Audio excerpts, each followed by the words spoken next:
Good evening and welcome to Primetime News, coming to you live and direct from the Newsfirst studios here in Colombo. I'm Bernadine Jayasinghe. I'm Charlotte Benedict. We've got the latest of news lined up for you from here at home and across the globe. But first, a look at your top stories tonight. President to address world leaders at dawn tomorrow. 80 billion rupees from America for the island's development. Who's to blame for the depreciation of the rupee? Minister of Transport Maithripala says no foreign intervention for development of Palale Airport. CID records statement from Sarath Fonseca over abduction of Keith Noya.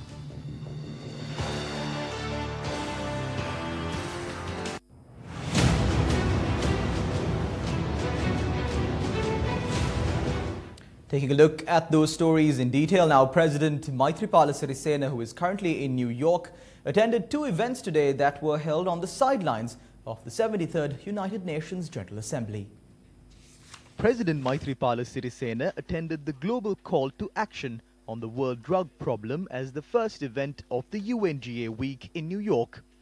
At the event, 130 countries reaffirmed the commitment to effectively address and counter the world drug problem.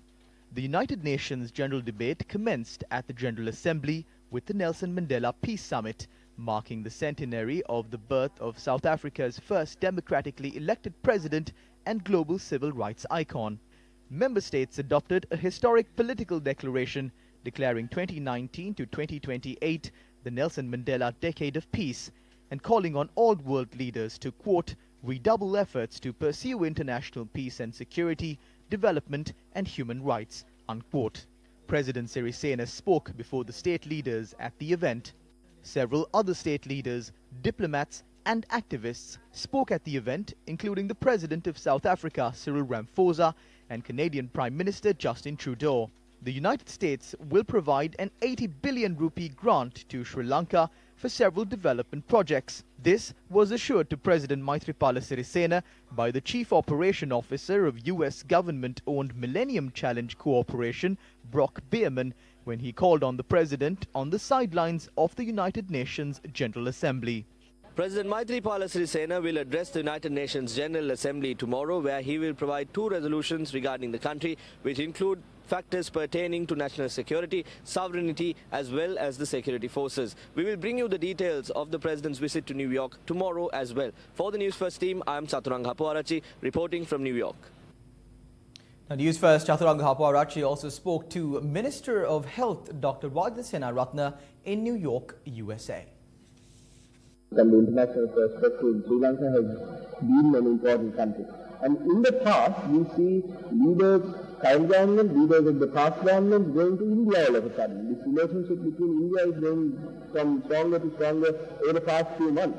The former president also went to India. Yeah, why is that happening right now? India, China, Pakistan, Bangladesh, those countries are very important to us because they are very close relations of our country. India, as a major power, is very important to us. Though so many people try to criticize, we cannot move forward our regional operation without India or without China. And we must maintain the balance also between India and China. So that is what Sri Lanka has done.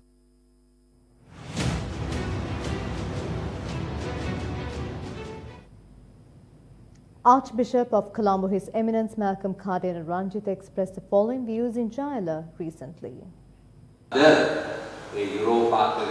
Human rights had become the religion among the Western nations. God's law on how to live in peace and harmony was declared and gifted to the people 2,000 to 3,000 years before the United Nations approved the Human Rights Charter. Nowadays, the concept of human rights is like something that was discovered recently. They have been constantly mentioning about human rights. This is being spread in our country as well. If we believe and practice our religion, there is no need to talk about human rights. We will be able to look at things beyond human rights. Those who are so hung up on human rights are the ones who don't believe in religion.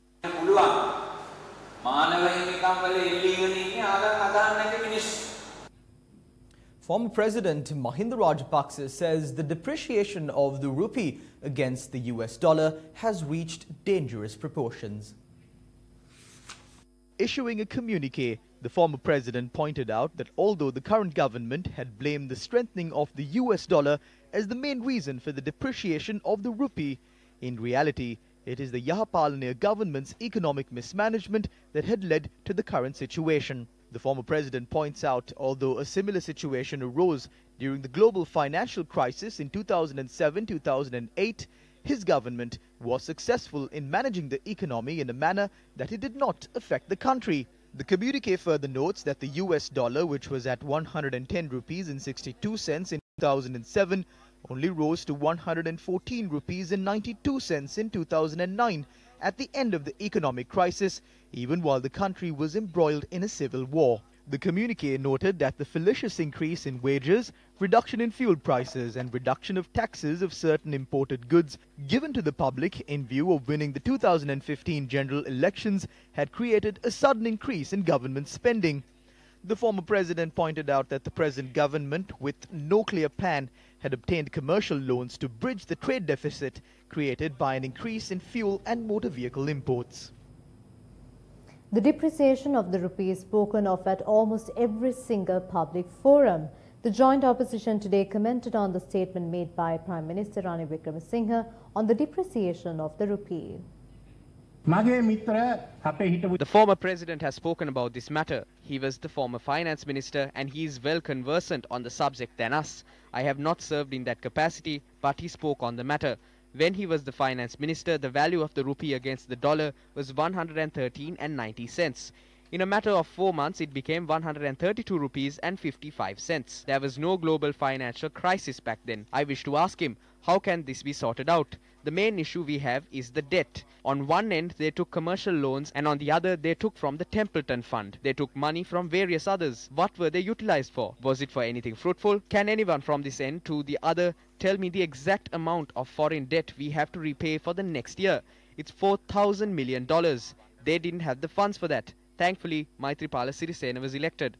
I wish to ask my old friend, why did they take loans to the tune of $4,000 million and how are we to repay $4,000 million in debt? Arjuna Mahendran The entire financial market collapsed because of the actions of Arjuna Mahendran, which was looting money and causing serious issues on the economy. The country is losing financial stability. Bank interest rates are on the rise. Sri Lanka is losing its foreign reserves. The stock exchange collapsed in a manner that never recorded in the country's history. Foreign investors are not coming into Sri Lanka. This is all because of the actions of Arjuna Mahendran when he was in the central bank. Those who had telephone conversations with Arjuna Mahendran and Aloysius are saying the depreciation is because of America and Trump. They are making attempts to protect Arjuna Mahendran. Arjuna Mahendran ge kriyawaliya maha banku horakama nisa. Arjuna Mahendran is steering this from Singapore. When Malik Samaravikrama was questioned by journalists whether Mahendran was involved in the FTA, Malik Samaravikrama admitted Arjuna Mahendran was the initiator in this process. There is information to claim Arjuna Mahendran is steering all matters relating to the country's financial status for his own need. There is no attempt to bring him to Sri Lanka and there seems to be no progress. Courts and police say this man who is involved in a serious crime is wanted. But what does the government do? We request for a statement on the matter from the government and the president. In more news from the political arena, recently JVP leader parliamentarian Andrukumara Dissanayake commented on the connection between the bond scam and the Prime Minister. We are repeating those comments based on the request of our viewers. Foreign nations have already taken over our economy. The Singapore FTA is signed for the need of other countries. Mahinda goes to India to draw plans to build the next government. There was an issue with the President and the Prime Minister. The Prime Minister goes and meets with the US Ambassador. When the budget speech was delivered, 2 members from the IMF were seated in the gallery. Rajapaksa and Ranil Wickremesinghe are thieves. I will prove it. Aren't Kiriyalla, Ravi Karnanayaka, Basil Rajapaksa thieves as well? Can anyone say they are not thieves? These are people who looted the public funds to the tune of billions. We are prepared to prove it to the country. It is a group of thieves that govern this country. A case on the bond scam will not be filed against Ranil Wickremesinghe. But will they file a case because I said? Ranil Wickremesinghe can meet me in court and on that day, I will prove his connection to the bond scam. Ajit Kanagusundaram, former central bank official, speaking to Newsfirst today, commented on former central bank governor Arjuna Mahendran. Actually, I happen to know Arjuna Mahendran quite well. He used to work for me in the central bank, in the computer department. What do I think of him? Very smart, very hardworking, very energetic. He did the foundation work for the automated clearinghouse. But even at that time, it became obvious he was a crook. I later got to know him very well in Singapore. He's a personal friend. He advised me on my personal investments. But he was always looking for shortcuts, right? And I'm not surprised at what happened. But is there any way to undo the effect of the central bank bond scam, the impact that it has well, had they have frozen their assets of perpetual treasuries, a few billion rupees, so they can recover part of it. Whether they will ever recover Arjuna Mahendran, that's a big question. By the way, he's not hiding in Singapore. He's openly seen in clubs and things like that. I haven't met him personally, but friends of mine have.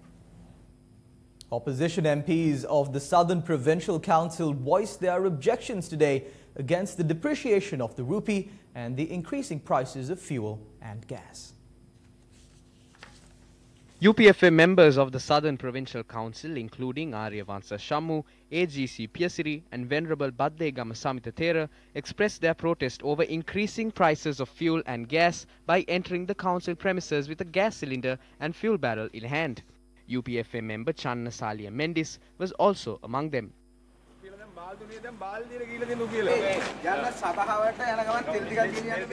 We are on our way to the Provincial Council with fuel and gas cylinders to be given away to iron shops. The price of oil is rising daily due to the deadly fuel price formula.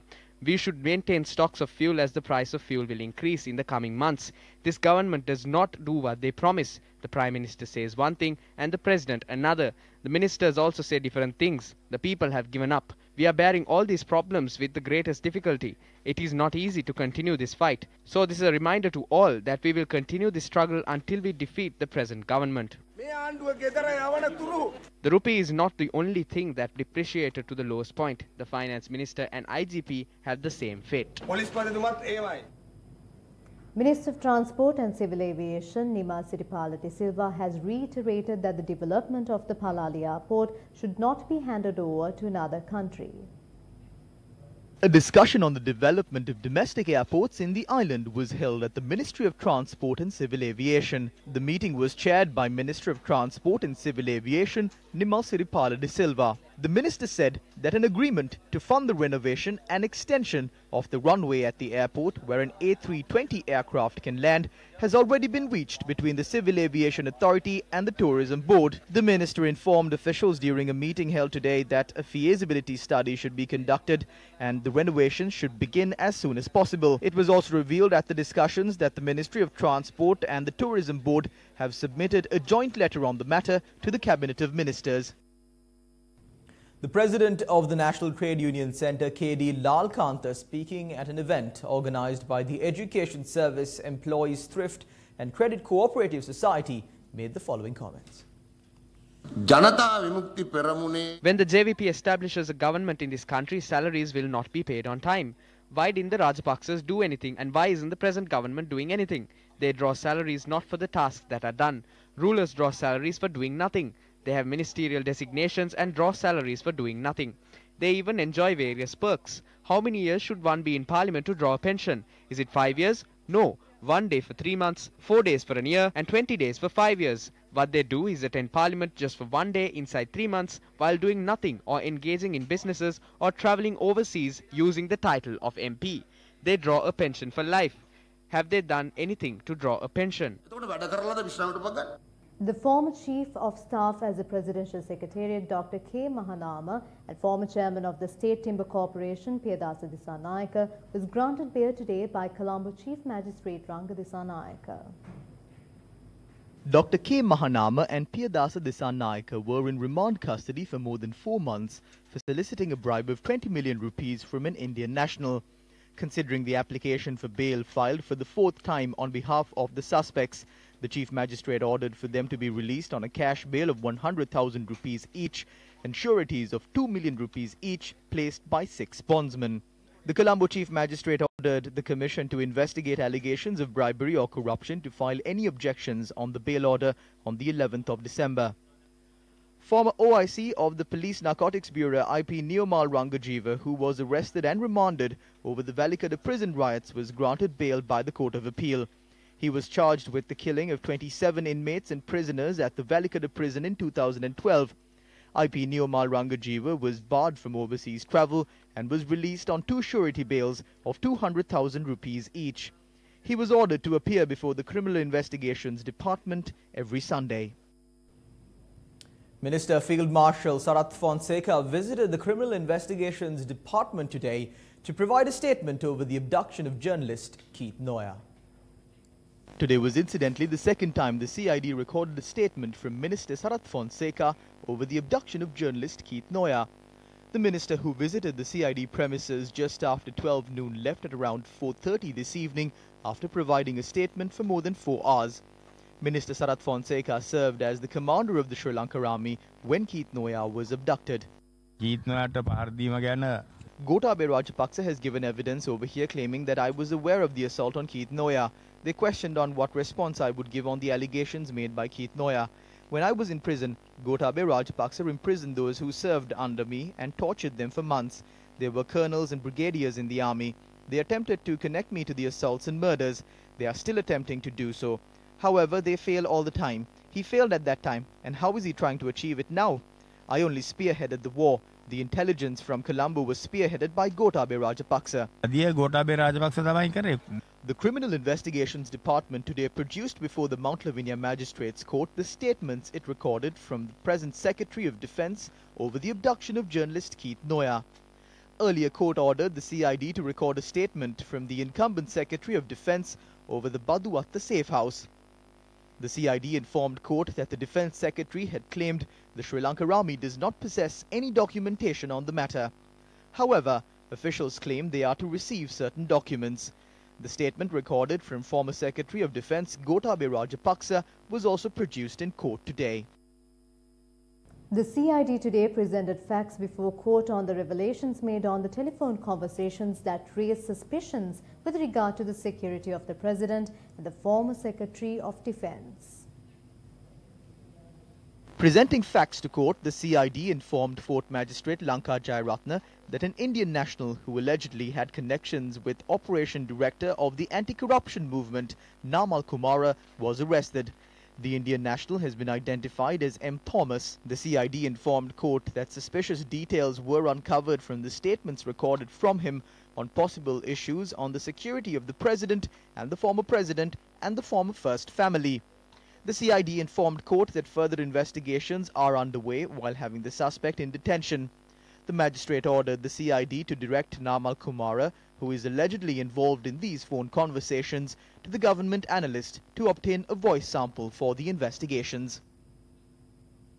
The foundation stone for 2 concept villages under the Samata 7 Yalipibidana Udagamana program were placed today under the auspices of Minister of Housing and Construction Sajid Premadasa. These 2 model villages in Galbaba Hambanthuta are the 1,296th and the 1,297th villages to be constructed under the program. Each village will comprise 25 houses and they have been named as Sadavira Sempati, Ranjan Vijayaratnagama and Sindaragama. The former president's son, who is an MP, made a statement over a certain new race that takes place every morning. He speaks of the fall of President Maithripala Sirisena, the fall of Prime Minister Ranil Wickremesinghe. I wish to ask MP Namal Rajapaksa, what is the foundation he has to made such a statement? Was he not the one who held night races opposite the Temple of the Sacred Tooth relic and used war heroes to place sandbags opposite the golden canopy constructed by my father? Was he not the one who held musical shows at night? You brought disrepute to the Samudasasana and the Mahanayaka Theros. I warn him to take a look at himself in the mirror before making such statements. Is it not a very low act to clear 10,000 acres of land in Ranminithanna, Tissa Maharama for races? I wish to state with pride, the area in which Namal Rajapaksa raised caste will be divided and will be given to the young families in the Hambantota district that have no claim to any land. Locals in Madurapiti, Mirigama, their crops are being destroyed due to the construction activities of the second phase of the Central Expressway. The residents charged that the local companies designated to construct the stretch from Mirigama to Rila-Oluwa are polluting the environment. They claim that the waterways of the paddy fields have been blocked due to the construction activities. The farmers allege that this has resulted in lack of water for cultivation purposes. After obtaining letters from the farmers, the authorities are now saying that the waterway will be constructed from the lake. There's no way to do that. It is impossible. We did not have a waterway all these days. This is not how you construct a waterway. This is a culvert. You cannot cultivate your crops here. This is the road that carries soil to the expressway. When the construction is over, they will remove the soil, and then the water will land onto our paddy fields. The farmers will not have a road to access their paddy fields. Our main source of income was generated from the paddy fields. We have not been able to cultivate for 2 seasons. Fishermen from the south staged a demonstration in Devinura along the Maithripala main road this evening. The demonstration was against the increased prices of ice and fuel.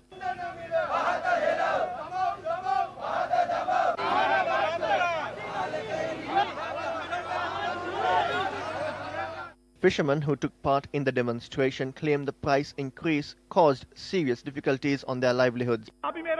We urge the government to immediately put a stop to increasing the prices of fuel on the 10th of every month under the guise of the fuel price formula. If not, the whole fishing community will come together and stage similar protests across all ports and harbours from tomorrow. Our correspondent reported the demonstration, which lasted for more than an hour, caused bumper-to-bumper traffic on the Maithripala main road. Can local industries be protected by imposing various taxes on those industries and by promoting the cheap prices of goods which are imported from countries like China and India? Are the lawmakers of the country awaiting the moment where local fishermen will engage in their trade by importing ice at a cheaper price from China and India? How can the local industries and industrialists be secure in such a situation?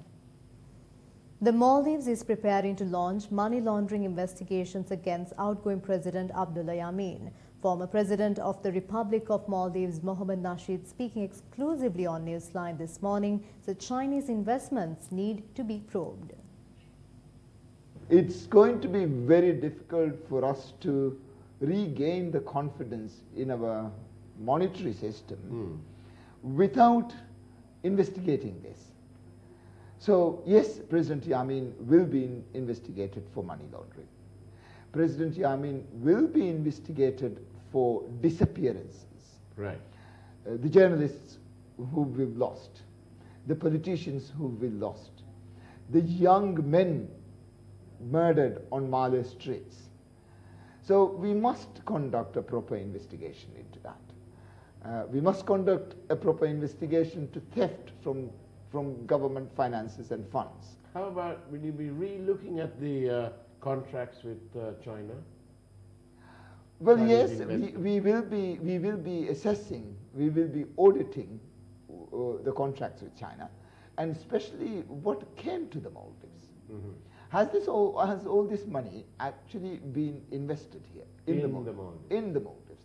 I think it's very simple. How many square meters of concrete are we talking about? And we know the price of concrete. We know the price of steel. China to have the infrastructure and facilities in the Maldives to dock in, coming or going from wherever they want to come and go. Indeed. Now, Maldives is not a petrol shed.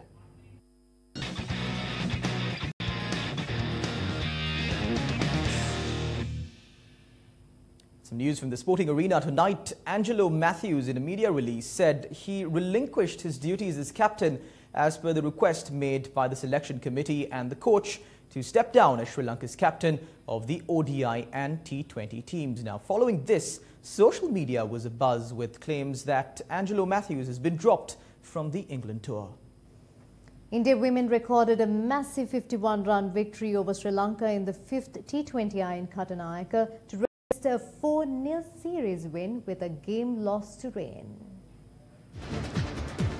After being inserted into bat by the hosts, the Indians got back to a much more conventional batting lineup for a sizable 156 on the board all out. captain Harmanpreet Kaur promoted herself to number 4 and smacked a 50 off just 29 balls en route to her 38-ball 63. In reply, Sri Lanka were jolted as early as the 4th ball in the chase as Deepthi Sharma removed their captain Chamari Athapattu for a naught. Anushka Sanjeevani, Shashikala Siriwardana, Oshadi Ranasinghe then made 20s, but India applied pressure with great discipline in their bowling and never let the hosts score freely. Poonam Yadav cleaned up the tail to finish with a 3-wicket haul, while Deepthi and Radha Yadav picked up 2 each.